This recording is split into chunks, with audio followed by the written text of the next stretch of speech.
ക്രിസ്തുമസിനായി നമുക്ക് ഒരുങ്ങാം. 16-ാം ദിവസം, ക്രിസ്മസ് സ്നേഹത്തിൻ്റെ ദിനം.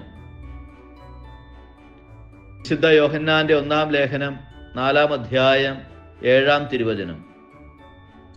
പ്രിയപ്പെട്ടവരെ, നമുക്ക് പരസ്പരം സ്നേഹിക്കാം.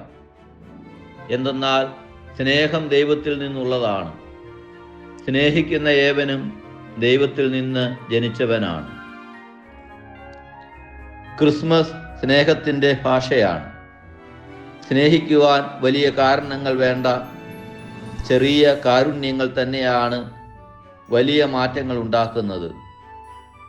ഇന്ന് നമുക്ക് നമ്മുടെ കുടുംബത്തോടും സുഹൃത്തുക്കളോടും സ്നേഹത്തിൻ്റെ കരസ്പർശം നീട്ടാം.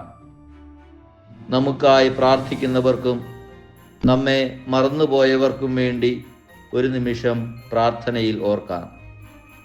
ക്രിസ്മസ് നമ്മോട് പറഞ്ഞു തരുന്നത് സ്നേഹം പങ്കിടുമ്പോൾ അത് വളരുമെന്നാണ്. എല്ലാവരോടും സ്നേഹത്തിലായിരിക്കുവാൻ ഏവർക്കും ഇടയാകട്ടെ.